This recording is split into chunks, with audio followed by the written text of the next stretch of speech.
This is A Different Perspective with Kevin Randle. A retired U.S. Lieutenant Colonel, Kevin Randle has been studying UFOs for nearly 50 years. Kevin has investigated some of the most famous UFO cases in the world and has been consulted for dozens of documentaries about UFOs. Considered one of the leading experts into the Roswell UFO crash of 1947, Kevin has written more than 25 books about UFOs, including the recently published Roswell in the 21st Century. Now, here is the host of A Different Perspective, Kevin Randle. And welcome to this edition of A Different Perspective. I'm Kevin Randle. And before I get to my guest this evening, I just wanted to mention a couple of things, if I don't choke to death first. I have been asked repeatedly, I don't know if repeatedly is quite right, to share some of my experiences in the Vietnam War. And in the mid-1980s into the 1990s, Bob Cornett and I wrote a series of books called Vietnam Ground Zero about a fictional Green Beret team in Vietnam. And those are being republished. I jokingly say they've been translated into English because the publisher is now English. They came out originally, well, actually, they were originally published by a Canadian publisher, now that I think about it. Anyway, they're being republished, and in a way of kind of promoting the books and that sort of thing, and create my bona fides, I suppose. I put up a blog at vietnamgroundzero.blogspot.com. Vietnam Ground Zero, all one word, all lowercase. And these are some of my experiences in the Vietnam War. Tried to be as careful with the facts as I could be, but I'm dealing with memories that are 50 years old, so I might have got some of the information wrong. Got some records I can look at and some earlier writings that I can look at to help me make this thing as accurate as possible. But I thought I'd just mention that. I also reactivated something called the science fiction site, which is, of course, the science fiction site at blogspot.com. And it's just science fiction stories that I've produced or information about science fiction things that might be of interest to some of the people who regularly listen to this program. But I thought I'd mention that at the beginning here. I am going to be joined by James McQUISTON. He is a fellow with the Society of Antiquaries of Scotland, although he lives in the United States. He received this honor after a few decades of researching and writing about Scottish clans. McQUISTON has authored several books and a considerable number of web and magazine articles. In the fall of 2016, he made contact with the crew of treasure hunters on Oak Island, Nova Scotia, led by Rick and Marty Lagina and Greg Tester. And we've talked about this program in the past here. He is also a member of the Royal Nova Scotia Historical Society and the National Trust of Scotland. His theory about the treasure ranked as number 6 on a special top 25 episode of The Curse of Oak Island in 2019. He has appeared on the show 5 times so far. The first piece of information he passed on to the Oak Island team is that his own distant cousin, Sir Ian MacDonald MacUisdean, is a Premier Knight Baronet of Nova Scotia, a title first received in 1625. He is certain the Oak Island mystery began with an attempt by Scots to settle Nova Scotia in the early 1600s, ending with their expulsion in 1632. He feels they left behind a cache of treasure and goods on Oak Island and were never able to retrieve it due to the French taking over Nova Scotia and the War of Three Kingdoms beginning in Great Britain. He backs all his theories up with historical documents, logic, and science where available. His latest book is Oak Island and the Mayflower. Welcome to A Different Perspective. Hi, it's nice to be with you today. Oh, and by the way, thank you for your service. Thank you. So you've been to Oak Island, obviously, 5 times at least. Well, actually, I've been on the island 10 times over a 3-year period because sometimes they would just say, come on down and hang out. Other times it would be for a specific meeting. One time we went up to New Ross, so we met on the island and milled around there for a couple hours till they got the film crew ready. And we went up to see the foundation at New Ross. But yes, and I've been in 5 I believe it's 5 war room meetings at this point. One wasn't filmed at all, and one was filmed in 2017, and it wasn't used. But then the other ones have been or will be used. Let's put it that way. But About 12 hours. Go ahead. You contacted them, and then they invited you to come up to Oak Island? Yeah, how it came about was I was finishing up or actually republishing, speaking of that, a McQUISTON book that I did for our family, a big 286-page book with all the information I could find about us. And one of the things in it was the story about Sir Ian MacDonald. The way they used to pronounce that is McQUISTON, like the McQUISTON. But believe me, I've heard 4 people who speak Gaelic tell me how you pronounce it, and I still can't tell you how it is. But anyway, it came out McQUISTON for my family. But and so I had been watching Oak Island only since season 3. I missed the first 2 seasons, and I was kind of nonchalantly watching it. And then I thought, Oak Island, Nova Scotia, Premier Baronet of Nova Scotia. Gee, I wonder if they have anything to do with each other. So I only looked into it a little bit, but I sent them an email saying, have you folks ever looked into this? And I had no intention of writing any books at this point. I only just wanted to share that information. They immediately wrote back, within a day or so, and said, we would like to speak with you. And they had Paul Troutman call me, and he talked for an hour asking a lot of questions. Most of them I didn't have the answers to, but I knew kind of where I could find them. So we started trading emails. Other people got on board to where I've now got just about everybody's email. So I call it my Oak Island team. But I would be sending them emails, and some of them were very long.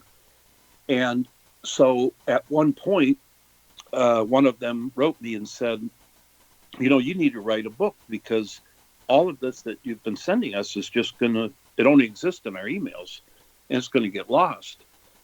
And so I said, yeah, I think I'll try to do that. So I did, and that was Oak Island Missing Links.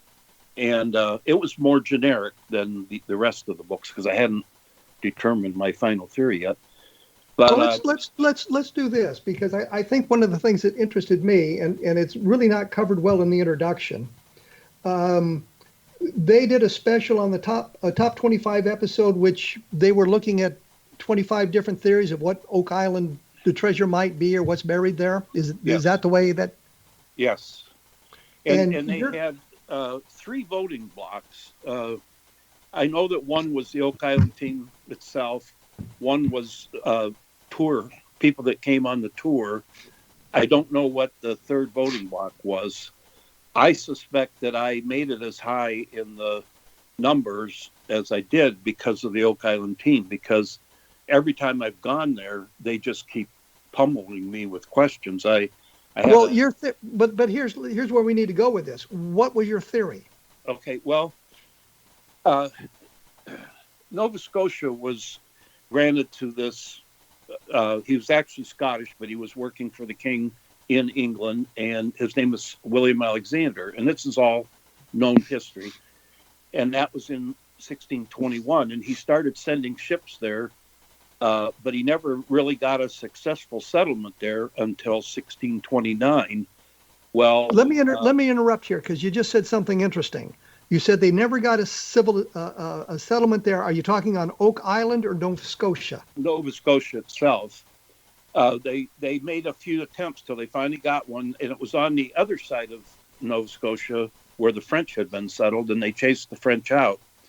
Well, the kings of England and France were brother-in-laws, and they made a deal for a certain amount of money, the King of England would give Nova Scotia back. So he kind of stabbed his Knights Baronet in the back, and they had invested a lot of money. Each one of them had invested a lot of money. So in March of 1632, they were told to head home, and it was a relatively peaceful departure. They were allowed to take their weapons and their gold and silver and whatever. But the problem with that is that you can't sail across the North Atlantic in April, which is when they would have been trying to sail across. And I have that from old contemporary writings from Champlain and newer. I had a nice meeting with a sea captain up there that Rick Lagina set up, and just NOAA weather records, whatever. It's pretty much proven that they could not have sailed back. So the first notice in England that they got back was in June. So they had to have spent their time somewhere. And what I believe they took with them when they went there originally was a stolen treasure, or at least part of it, that they had intended to finance Nova Scotia with. Because you can't just go there with nothing and with a bunch of men and not have some kind of amount of money, to carry on business, because they intended to stay there. And that treasure that was stolen has never been it's never been discovered where it ever went. Well, do we have documentation about this treasure? Yes, it was documented in the court case. It was documented in the Privy Council minutes of the King, and it was documented in, of all places, Freemasonry records. The man who stole it was indicted and was waiting trial for 2 years, and then all of a sudden he got a full pardon and became a full partner with William Alexander, and basically his right-hand man. And these were the people coming to Nova Scotia in the 1600s.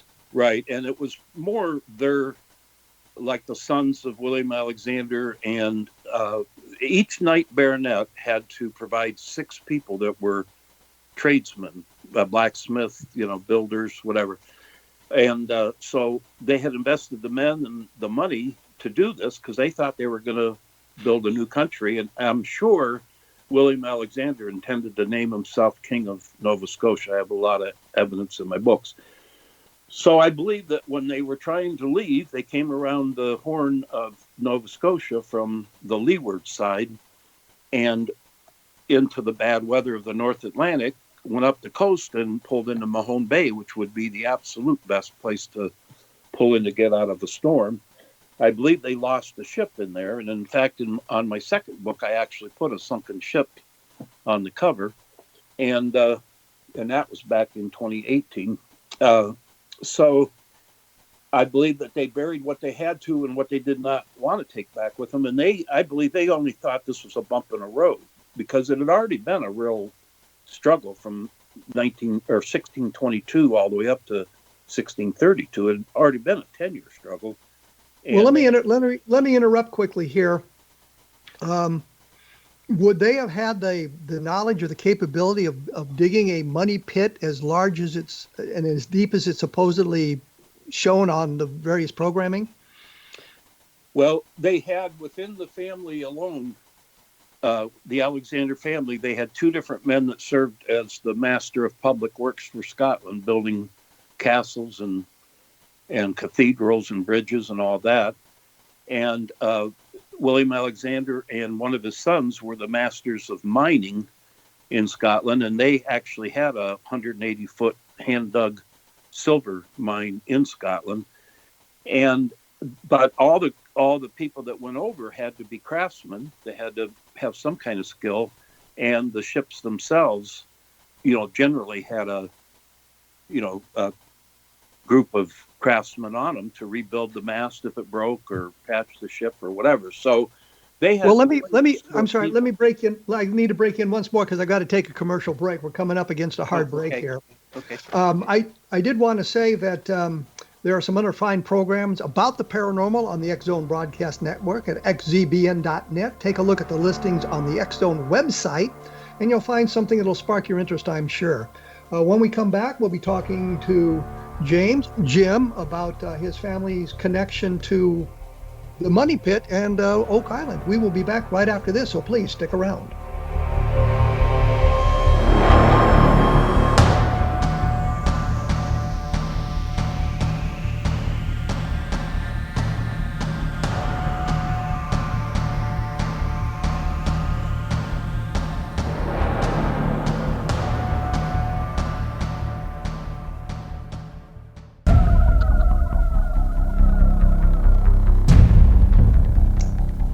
I am here with James McQUISTON. We are practicing social distancing. I'm at my house. I'm sure he's at his, and the studio is somewhere else. So we're not contaminating one another in today's environment. When we went away, we were talking about the Scots abandoning Nova Scotia under duress, unable to cross the North Atlantic in April, and we know how well that worked out for the Titanic, don't we? I just thought I'd throw that in for some purpose. I have no idea. And I was always bothered by, and it gets back to the point we were talking about just before we took our break, that I didn't think a pirate or a pirate ship, the people on a pirate ship would have the capability of creating the great money pit as it's been described in all the books and all of that. But from what you're talking about, when the Scots abandoned Nova Scotia, they had with them the people who had that kind of capability. They had that kind of knowledge to do something like that as it's been described. Yes, they were actually there to build 100 towns all the way around the coast. So they were already determined to build when they got there, and they did build a fort at Charles Fort at Port Royal. But another element to this is that it's often said that it would take a long time to pull this off, but Gilbert Hedden, which you may have heard his name on the show a few times, he owned the island for a number of years in the 30s, and he was an engineer. And he wrote in his book, wrote it in a letter to a gentleman in 1967, that he thought the money pit could be built in one summer season with 50 to 100 men. And two other engineers that studied it in more recent years, Graham Harris and Les McPhee, wrote a book, Oak Island and Its Lost Treasure. And they said essentially the same thing, and they were both engineers. So I think that people look back at people from that age and think that they were rudimentary, not. But you look at the castles and cathedrals, and we can't even reproduce what people used to do back in those days. Everything nowadays, not everything, but an awful lot nowadays is done very sloppily. By a lounge chair today, you'll fall apart in a couple of years. If you bought it 20 years ago, it'd still be sitting there in the corner. So, it's just the way it's been. You mentioned the Titanic. The other than the fact that it fell apart, the craftsmanship in there was so great that they wouldn't even try to reproduce it nowadays. So they were used to doing hard things with manual labor, and they also had a good motive, because they wanted to, in my theory anyway, they wanted to hide the treasure and possibly some other items. I believe one of their ships wrecked there, and the reason why is because there's so many parts from ships that have been found on the island, and if you look at where Oak Island is, it's way in the back of the bay, and there's a whole lot of other places that parts from ships would have got hung up on before they ever made it back to Oak Island. So that made me think that there was a shipwreck closer to Oak Island, and in fact, in 2019, I found out there was, because Rick Lagina had set up this meeting with this sea captain who also was a lifelong treasure hunter, and he actually dove on the shipwreck. He told me it has 32 cannons on it. He pulled up silverware from it that has the same family crest or emblem as the guy that stole the treasure. Well, the other thing, I wasn't, when we looked at it originally, it was supposedly pirate treasure, and I didn't think pirates would have the technical know-how to build something like that. Not that the people in the 1600s couldn't have constructed it, but you needed a special kind of person, a special trained people to do that. And what you're saying, they certainly had that there. Yes. But the other thing that strikes me is an awful lot of what they found on the island now, and it's not buried very deep, suggest a British presence on the island as opposed to a Scottish presence or a French presence. Right. And I don't believe that the Scots were on the island very long. But the island, another thing a lot of people miss is that they actually surveyed the island in 1762, which was 30 some years before the money pit was found, and they were logging it and growing crops on it. So to find ox shoes from the 1700s doesn't really mean anything in regard to the treasure. Because my point, that was my point exactly. But here's the other thing that you just said, there were people farming on the island. Yet I understood from reading some of the earlier materials about Oak Island that the three boys were inspired to go to Oak Island because there had been strange lights seen on the island at night and things like that. But from what you're saying, that would have been evidence of the people who were either working the island or living on the island. There wouldn't be anything strange about fires or lights on the island prior to the discovery of the money pit. Right, and the people, those boys, their fathers owned land there already. There's a lot of land records available from about 1755 on, is where they founded Halifax in 1749, but they were still under pressure with the French because the French and Indian War was still going on. And but that's when they started inviting people to settle, because they wanted to have a presence of people there. And eventually they brought the Germans over to Lunenburg for the same reason. So they would have friendly people living nearby.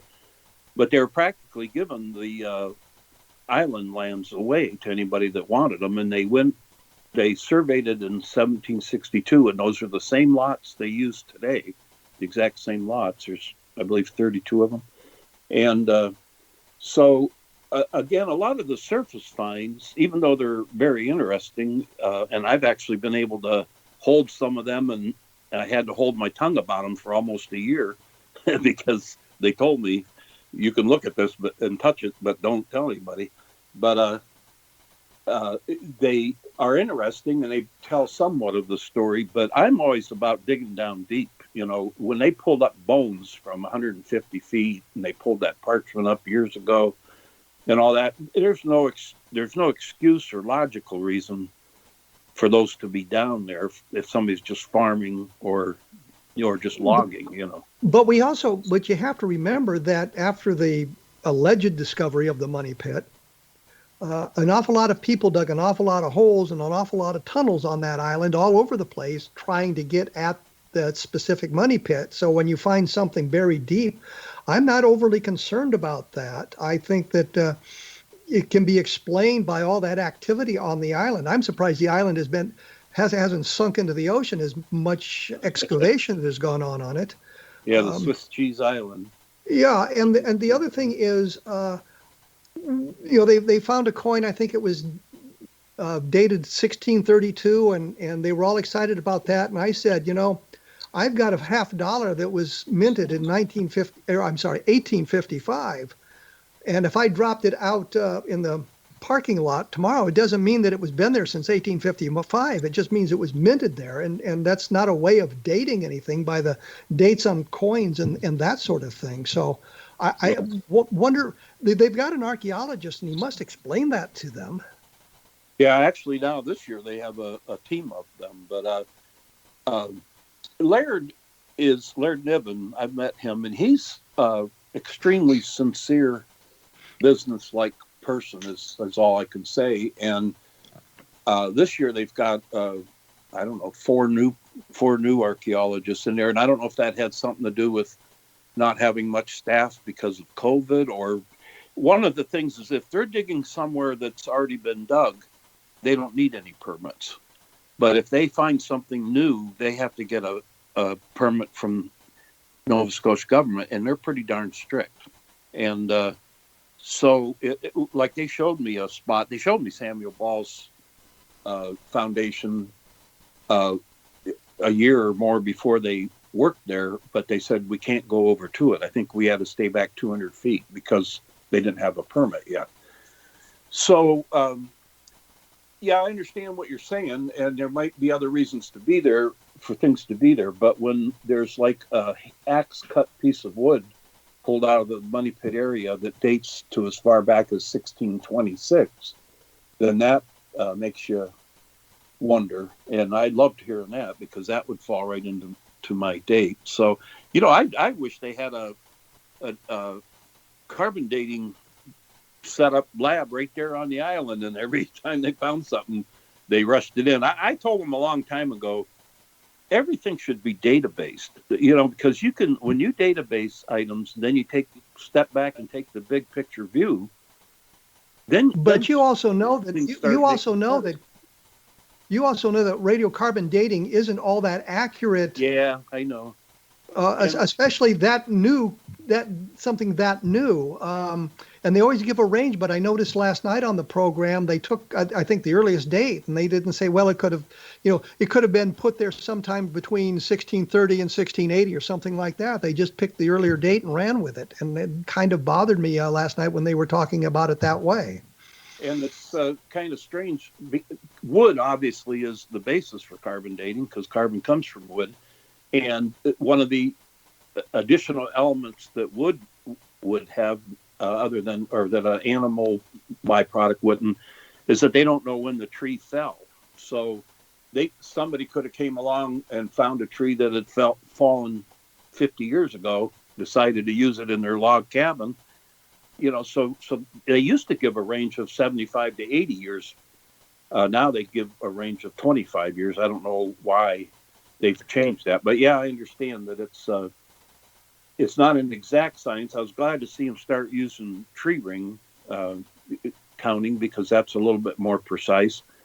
A lot of the dates are guesswork, but that was one of the reasons I thought my theory could be correct, because I took a group of carbon dating records and I kind of bar graphed the oldest and latest dates that each one of those items could have come from, and the window that they created was 1620 to 1660, which would cover my storyline. So that was encouraging too, because you got to take whatever you can take. But that's one of the reasons why I go to the history books, because if I can find documents that, I have not yet found a document that says that they buried something on Oak Island, but I found documents that show that Knights Baronet owned Mahone Bay.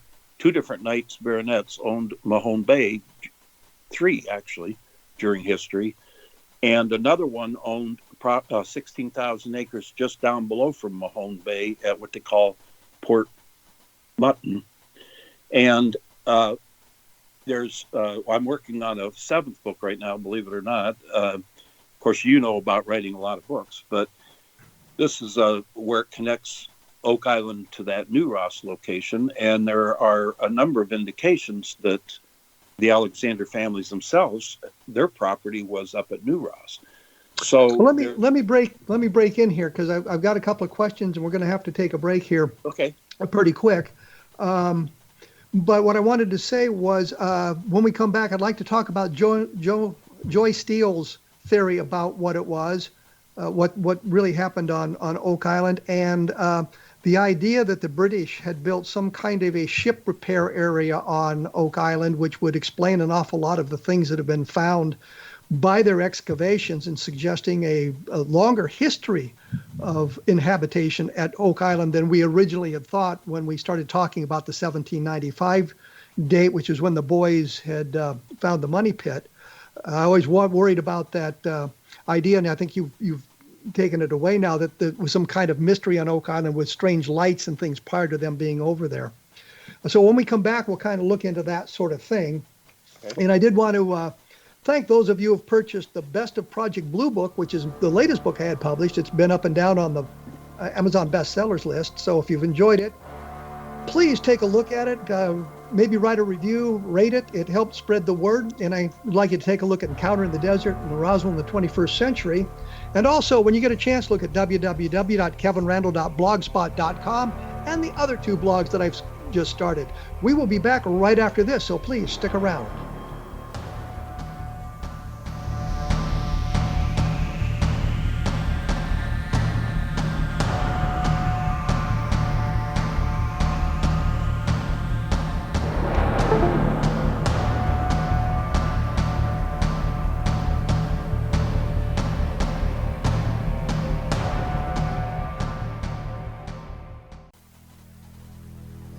I am here with James McQUISTON. We're talking about Oak Island. We've established, I guess, that the Scots were there in the 1600s. I think that the excavations that have been done by the Lagina boys and their teams suggest a major British presence there prior to 1795. I think what they've discovered there suggests some kind of a ship repair facility, which may explain everything that has been found on Oak Island. And what I wanted to kind of touch on, I talked to Joy Steele a number of years ago, and she said that they had found oak tar pits up and down the east coast of the United States into Canada. And she suggested that Oak Island may have been some kind of a repair facility for ships. You've suggested, of course, Mahone Bay was a protected area, and Oak Island is a logical place to set up some kind of facility like that where you could repair ships that may have been damaged in crossing the Atlantic or needed repairs and resupply. Are you familiar with Joy Steele's theories? Yes, I am. I know she bases hers around 1720. There is no actual evidence that there was anything there in 1720.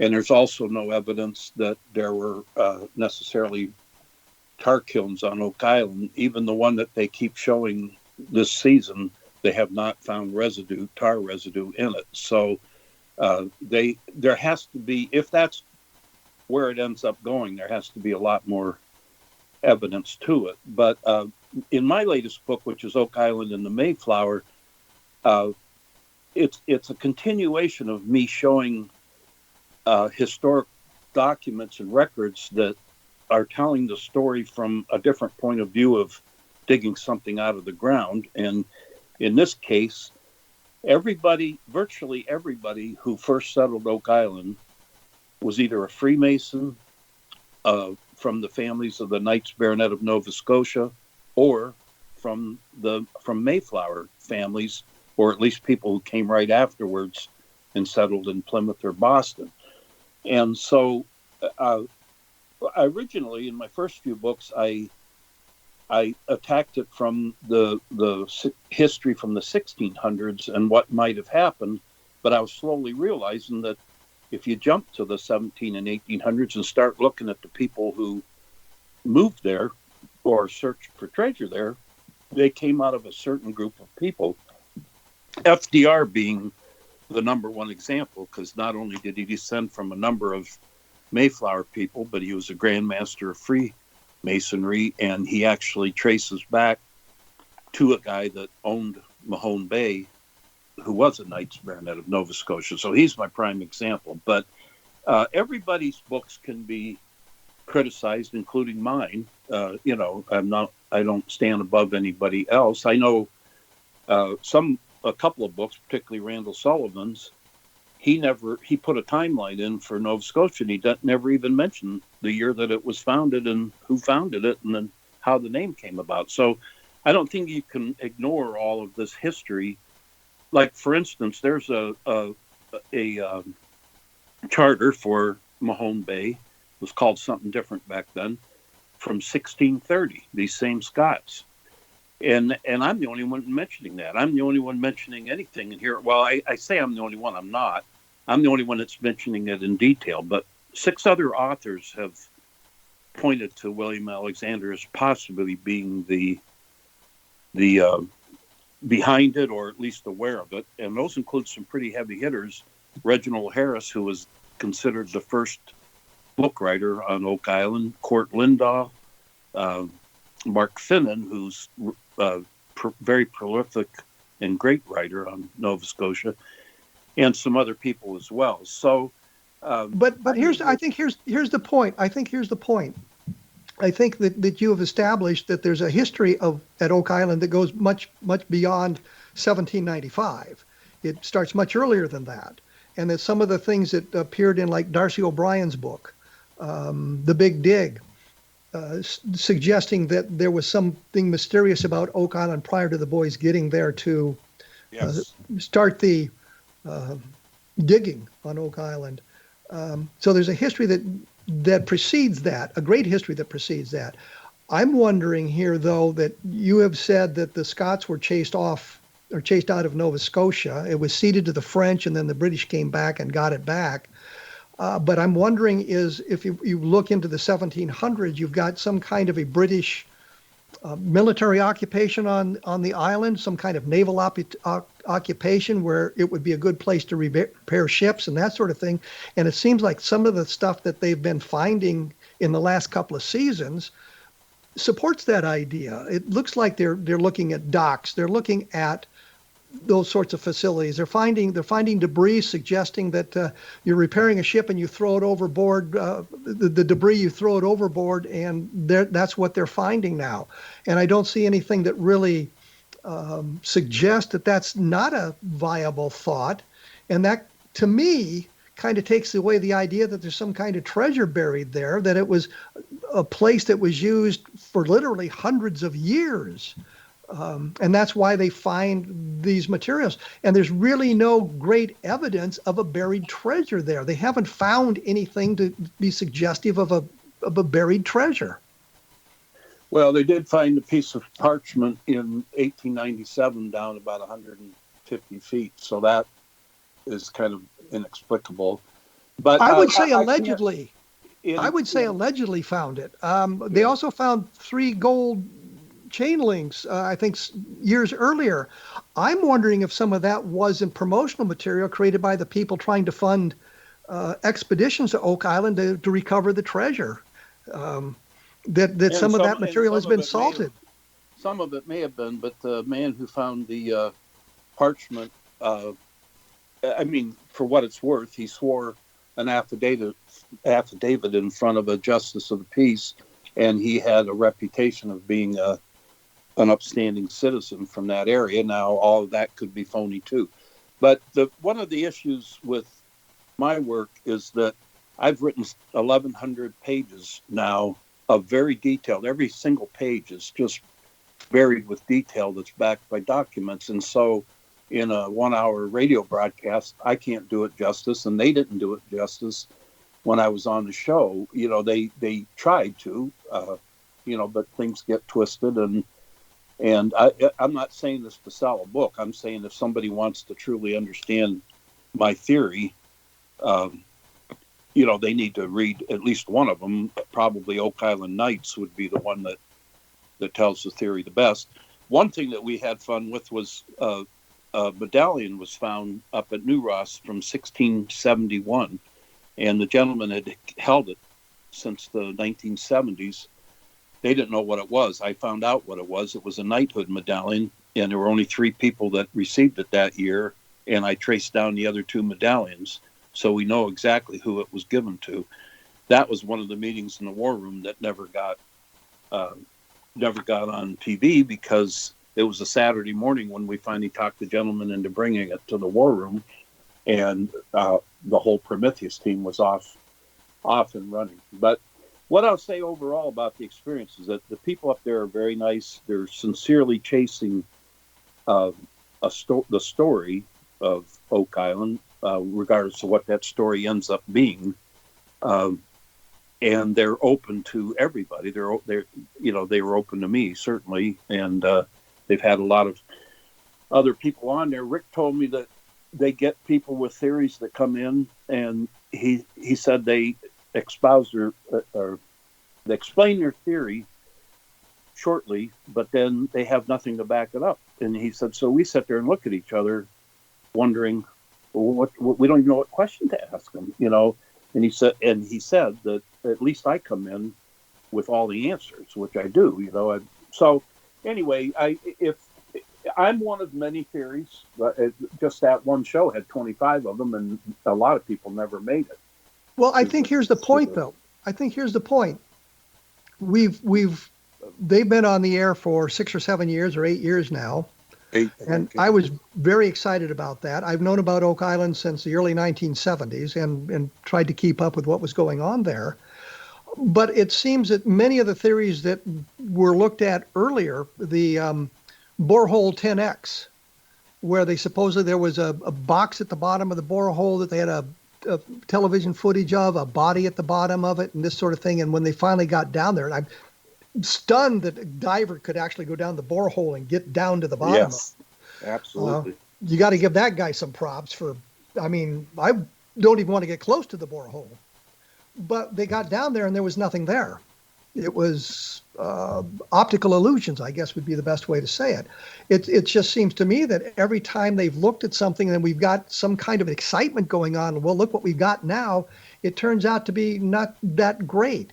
The finds that they make are all basically on the surface, and it's all things that you would expect people to have dropped at some point during their lives. You know, the locket or whatever it was they found that had the red stone in it, for example, was found on the surface. The coins are found on the surface.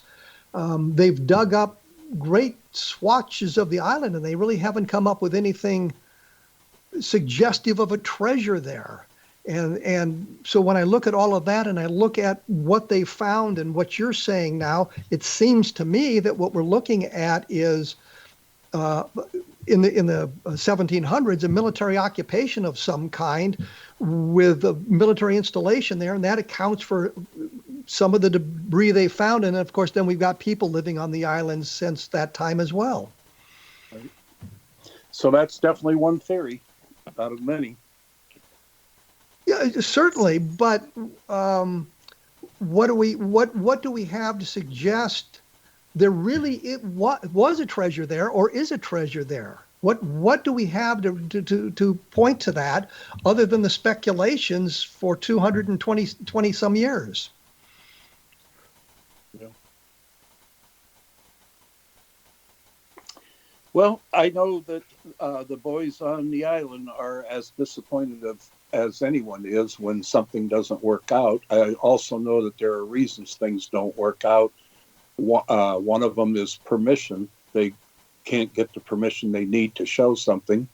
Another one is permits. They can't get the permits to get in where they need to.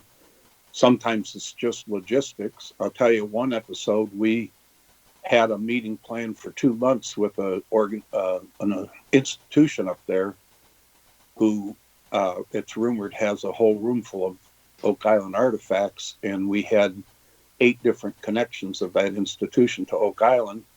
And Rick and Doug and I and the Prometheus team was going to go up there. We had the date and the time all set. 2 days before the meeting, they canceled with no excuse why they canceled.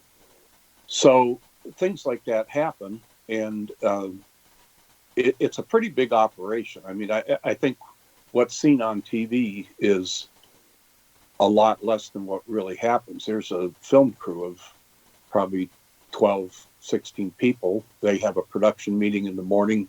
They say, you know, Joe, Sam, and Bill, you're going with Rick and Marty today to lot 5 or whatever, you know, and they spread everybody out. But they work all day long. They're out there. They start about 8 in the morning and they don't get back till about 8 at night. A lot of my war room meetings have been late at night. I have to wait around for them to finally come in. The last time I went, I pared my presentation down to 1 hour, and they kept me in there for 4 hours. And they were a lot more tired than I was, but they kept asking questions. So, there's no doubt. I've been involved in productions. I know how that goes. There's an awful lot of hurry up and wait, and there's an awful lot of film that is taken without any kind of results. We're going to have to take our last break here. Your website is www.oakislandgold.com. Oak Island Gold, one word, all lowercase. The latest book is Oak Island and the Mayflower. And as I've said, my latest book happens to be the Best of Project Blue Book. I couldn't even remember the name of the book, for crying out loud. The Best of Project Blue Book, and I think those interested in the Roswell case would like to take a look at Roswell in the 21st century. And I'm going to promote it once more. Take a look at www.vietnamgroundzero.blogspot.com, which I think you'll find interesting. We will be back right after this with James McQUISTON about Oak Island.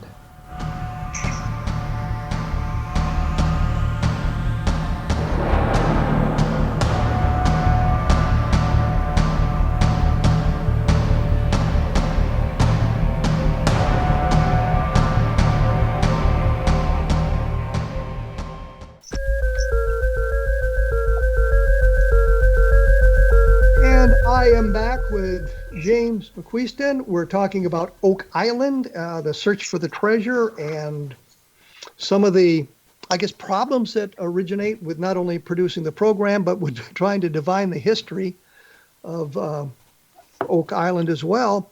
I was fascinated by the idea that it was some kind of a native structure on the island that related to the dunes and the mounds in the Midwest of the United States. But I guess last night they pretty well debunked that and found it to be something not quite as exciting.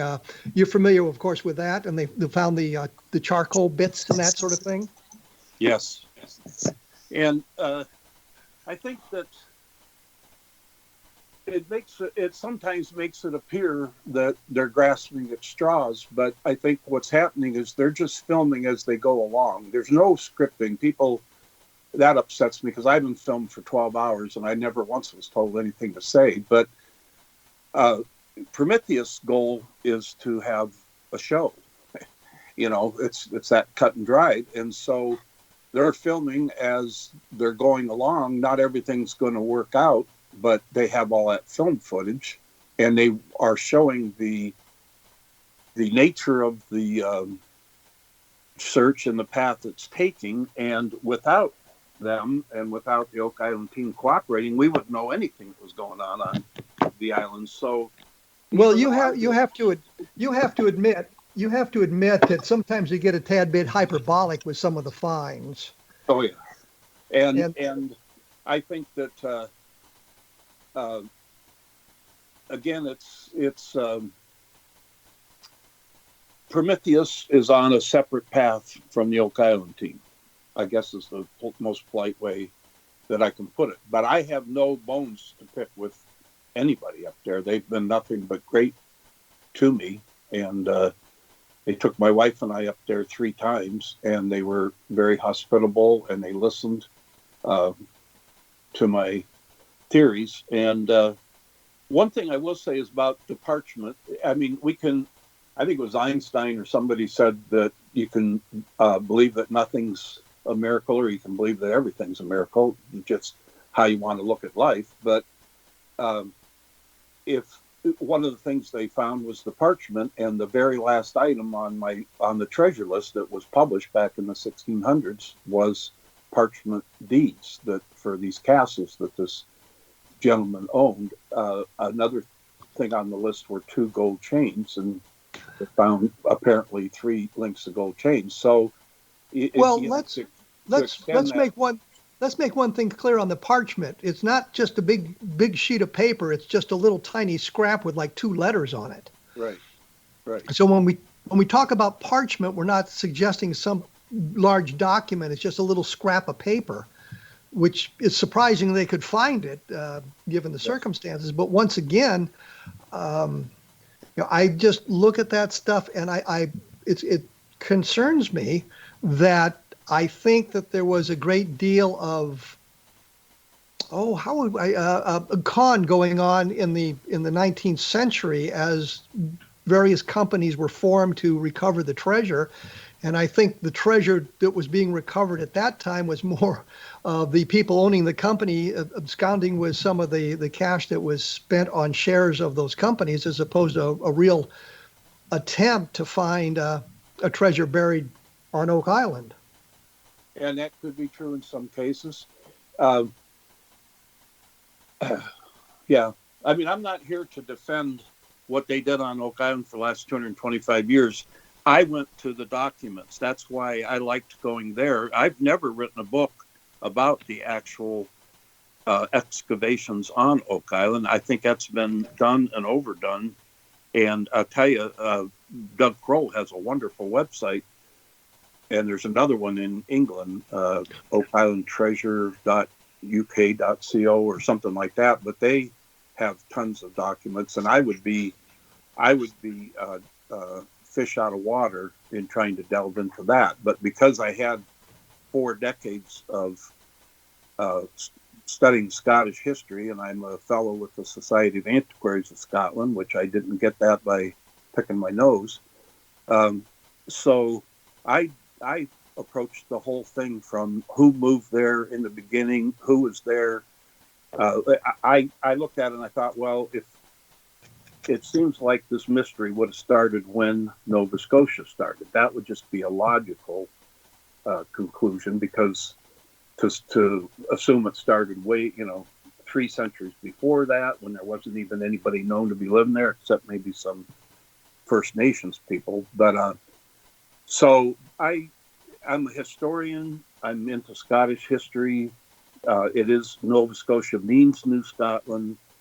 There were some items found in that, whether they're fake or not, they at least match some of the things that I've been talking about. So in order to understand my theory, at least, again, you'd have to read at least one of my books, and again, probably Oak Island Nights. Or the I think looking at what you've said here today, I was not aware of that prehistory on Oak Island. And I think that's a fascinating thing that should be delved into much more than just starting it at 1795, because you're looking at stuff going on much earlier than that. Yes. I think that's an important aspect of understanding the whole thing. So we have an occupation on the island that starts around 1600. That's nearly 200 years before the boys started digging into the muddy pit. Right. But I'm just looking at what we've seen on the television from a dispassionate point of view, meaning I have no dog in the fight. And what I've seen and what they've presented to us in their way, suggesting to me that the real mystery is who was building all these things on Oak Island in the 18th century, as opposed to digging up the money pit. And that is where I'm coming from. And it looks like that may be a more viable solution than pirate treasure or Knights Templar treasure or the manuscripts of Shakespeare. And I don't think that Rick Lagina would disagree with you, because when I was in one of my war room meetings and it was played on TV, so I know it somewhat by heart, but he said that the richness of Oak Island is in the story. And he firmly believes that. I mean, he listens to everybody's. And one time I was in the war room and I wasn't really bad mouthing, but I just kind of was joking about this other theory that had to do with the stars. And he immediately came back with some justification for it. So what he showed me was he is open-minded to hearing everything. They would like to know what went on. Of course, they'd like to pull up, the Ark of the Covenant or something. But their main search is for the history of the island. What transpired here? Why did it make millionaires spend millions of dollars, and some people like Fred Nolan and Dan Blankenship spend their entire lives there, 50 years apiece? And why people died? And do you see an end game to this? Do you see an end game at all? Well, I wouldn't be surprised if the day comes when Oak Island, right now it's a tourist attraction, but that's secondary to, the tourists have to work around the work on the island. But I could see the day come when tourism is the number one, not driving force necessarily, but the thing that happens every single day there, because a long time ago, I said that the one big thing that the Curse of Oak Island kind of holds out to everyone is hope, because, whether they find anything or not, you're always hoping they do. And who wouldn't want to find, I was riding around with Charles Barkhouse. We went out to see the Nolan Cross stones, because I have a new theory on that. And we were coming back and he was just so jovial. And I said, well, you got to be about the happiest man in the world. And he said, well, why wouldn't I be? I search for buried treasure on an island every day of my life. And so I think, I wrote something that is on the wall in the Interpretive Center. And Rick had asked me for a quote. And I thought about it a lot. And I thought, well, what is Oak Island really all about? And if I can remember it, it's I said Oak Oak Island is not so much about solving the mystery as it is about experiencing the unapologetic fascination of youth again. Because when we were young, I was reading, I'm a little older than you, I was reading Count of Monte Cristo and Kidnapped and Treasure Island and stuff like that. And the world can sour a person pretty quickly if they let it, and I'd rather not get soured and keep on believing. I don't want to be a fool about it, but I'd like to keep on believing that there's something out there that's worth trying, a quest. Somebody having a quest in their life. And that's why I admire Rick particularly, but all of them, because he is on a quest. I was told that he works like 24/7 on that island. He's just there every day, or at least 7 days a week out there. And every time I've been there, he's been there. And one time, I'll tell you, just quick anecdote, because I know we're probably out of time, but we had been on the island talking for quite a while, probably had a meeting that day, and I'm getting ready to leave, and he goes to his pickup truck and gets a chainsaw out. And I said, "What are you doing?" He said, "Well, we've got the dynamite charges planted out there. I've got to cut a new tour pass." And I'm thinking to myself, you are basically the star of the show. Go sit down in a chair and sign autographs and get some flunky to go out and cut your tour pass. But no, he was going out and doing it again. And another person that was standing there, as he walked away, they said, "That man, he's just keeps working it. He's here 10 or 7 days a week." So he's dedicated. It's kind of neat to see people dedicated to something and have a quest. How it'll turn out, I don't know. Like I say, it's likely that it'll be a tourism site. Let's put it that way. It is now, but I mean, that's secondary to the search. But let me thank you for taking time out of your day Sure. to share your insights to what's going on in Oak Island. I certainly appreciated it. No. The website is www.oakislandgold.com. Oak Island Gold, all one word, all lowercase. The latest book is Oak Island and the Mayflower, and you've mentioned a number of other books. Thank you for joining me here on A Different Perspective. thank you. It was so much fun. I'm glad you had fun. Thank you. Okay, bye-bye.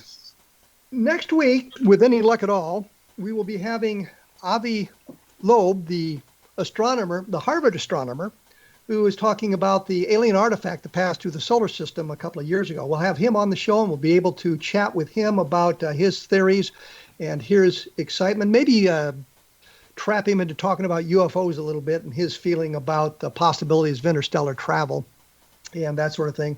And in the coming weeks, we'll have additional guests, obviously, talking about the latest trends in ufology, where we're going, what's being found, what's being discovered, possibilities of disclosure or the lack of disclosure, given the fact that we have a new administration here in the United States, which I think is going to be awfully busy with what everybody else is busy with right now, which is solving the economic problems and the COVID-19 problems, and getting us somewhat back to normal. And I always like to mention my blog is www.kevinrandle.blogspot.com, and I'll be talking about I'll have more information up on there and some links to various sites that'll help you understand maybe a little bit more about Oak Island if that's where you're interested. And as I've said a couple of times now, www.vietnamgroundzero.blogspot.com will give you a little insight into my experiences in Vietnam, and the science fiction site will provide you with a look at my feelings on science fiction, things that I think are related to UFOs and the study of ufology. Science fiction kind of crosses into that arena, which is how I got into it. Yeah, but you need to understand that. And as I say, there's other fine programs on the X Zone Broadcast Network and about the paranormal. I'm sure there's something that will spark your interest. And again, thank those of you who have bought copies of my books. I certainly appreciate that. It helps me out a little bit and that sort of thing. So you have been listening to A Different Perspective on the X Zone Broadcast Network, and I'll be back in about 167 hours with a new guest and some new insights. So thank you for tuning in.